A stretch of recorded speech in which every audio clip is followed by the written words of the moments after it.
Coucou tout le monde, je suis très contente de vous retrouver aujourd'hui pour cette vidéo consacrée aux idées cadeaux Noël, toujours dans la tendance bien sûr, ce qui me correspond, le zéro déchet, le minimalisme, d'aller vers du slow Noël, quelque chose de peut-être plus cool, plus détendu. On se met une pression folle à ce moment de l'année. On passe un temps fou à faire les boutiques, à préparer le repas, à sortir de la grande vaisselle, etc. Peut-être passer moins de temps là-dedans et donner plus de temps, plus de partage, plus de temps passé avec vos proches. Voilà, je pense que c'est vraiment quelque chose d'important. Et ce que j'avais envie de vous dire avant de vous parler des idées cadeaux possibles, il y a plein de possibilités pour Noël. Faites en fonction de vos dons, de vos capacités. Il y en a qui sont excellents pour faire du dessin, mais faites des jolis dessins pour Noël, c'est extraordinaire. Il y en a qui sont doués pour coudre par exemple, mais faites quelque chose en couture. Il y en a d'autres, c'est plutôt la nourriture, alors profitez-en. Peut-être que c'est du jardinage, peut-être que ça peut être des graines à offrir. Enfin, il y a une multitude de possibilités, vraiment. Je vous encourage à explorer ce que vous aimez faire et puis faites-le, offrez un petit peu de vous-même, offrez un petit peu de votre cœur, de votre amour. Mais ça, c'est vraiment mieux qu'un cadeau acheté, tout préparé, qui n'a pas grande importance. Voilà ce que j'avais envie de vous dire déjà pour commencer.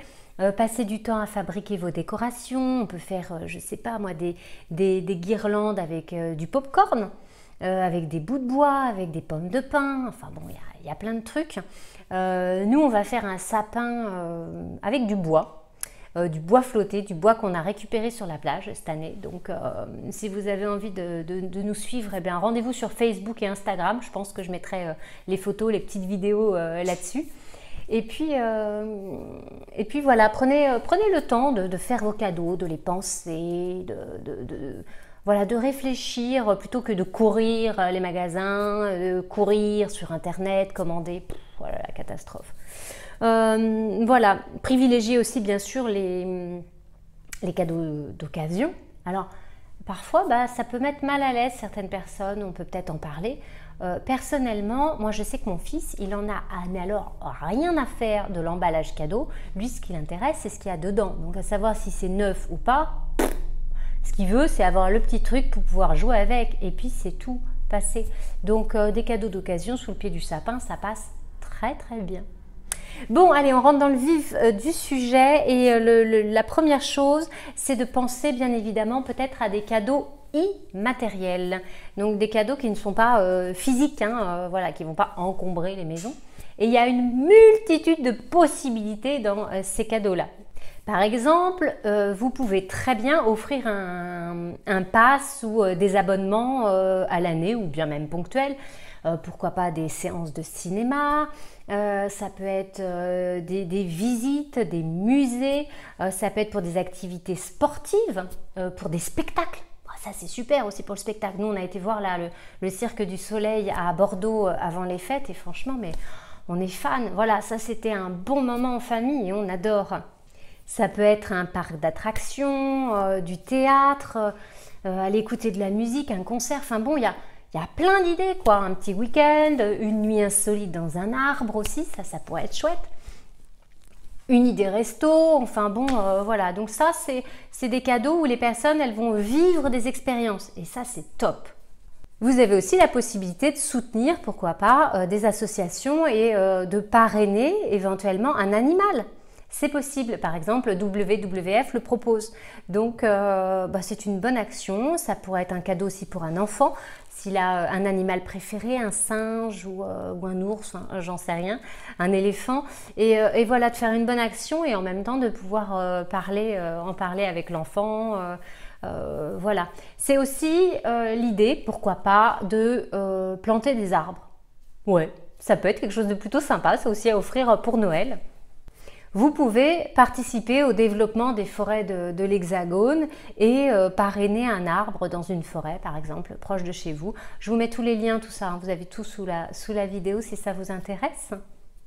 Vous pouvez aussi participer à des projets de reforestation, par exemple, à travers le monde, pour lutter contre le changement climatique, pour lutter contre la déforestation, bien entendu, pour aider les peuples aussi, les personnes qui vivent là-bas.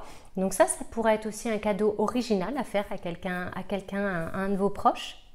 Vous pouvez également offrir des petits kits zéro déchet, pourquoi pas, pour les proches qui sont un petit peu intéressés, qui puissent rentrer à l'intérieur. Ça peut être des sacs en tissu, ça peut être une brosse à dents écolo et puis un peu de dentifrice solide, pourquoi pas, ou une recette que vous faites vous-même, du déodorant. Ça peut être, je sais pas, un petit bout de savon de Marseille pour qu'ils essayent. Enfin, il y a plein d'idées, vraiment. Un petit bocal avec de la lessive, pourquoi pas aussi. Donc faire un petit kit, zéro déchet, débuter dans le zéro déchet pour ceux qui sont un petit peu plus sensibles dans vos proches. Il y a bien évidemment tout ce qui est fait maison, des bonbons, des sucreries, des gâteaux, j'en sais rien, des confitures. On peut faire énormément de choses et les offrir. Et puis surtout, quand vous faites du maison ou le kit zéro déchet, vous mettez ça dans des jolies boîtes, dans des bocaux. Comme ça, les personnes pourront réutiliser. Et ça, c'est plutôt chouette, ça ne va pas créer de déchets. Et puis, une dernière idée dont j'avais envie de vous parler, et c'est celle que je vais faire cette année avec Noah, c'est une boîte à bons. En fait, sous le sapin, le Père Noël va déposer cette boîte, à l'intérieur de laquelle il y aura des petits papiers. Et dans ces petits papiers, moi je vais mettre des petits papiers en fonction des mois, janvier, février, mars, avril, voilà, ce genre de choses. Et à l'intérieur, en fait, il y aura des expériences, des choses à faire, à vivre pendant le mois. Par exemple, ça pourrait être au mois de février, aller au cinéma. Bon, il ne fait pas très beau, donc on essaye de trouver des activités peut-être à l'intérieur.